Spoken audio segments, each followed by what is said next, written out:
আজকে অ্যাকচুয়ালি আমি কোনোদিন আপনারা দেখেন নাই 25-26 বছরের ভিতরে আমি কোনোদিন কোন বক্তব্য দিতে কোন কথা বলতে, কারণ আমি গান গাইছিলাম 92-এ।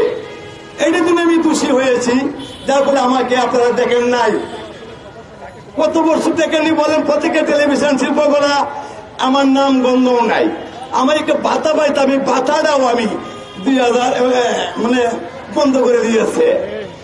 আমার কত হইল এই দেশ, এই দিন নয় আরো দিন আছে, এই দিনের তোমরা নিত সেই দিনের কাছে। সেই গানের মাধ্যমে প্রাথমিক শিক্ষা বাধ্যতামূলক হয়েছিল কেউ অন্যায় কি বিএনপির আমল হয়েছিল 92-এ। আমার উস্তাদ হুমায়ুন আহমেদ এই গানটা লিখে দিছিল। আমি আজকে অনেক বছর ধরিয়া খুব কষ্ট করতেছি, এই বয়সেও আমি দাঁড়ায় আছি যে এই দিনকে সেদিনের কাছে তোমরা নিছ, তোমাদের পাশে আমি আছি, আমি থাকতে চাই।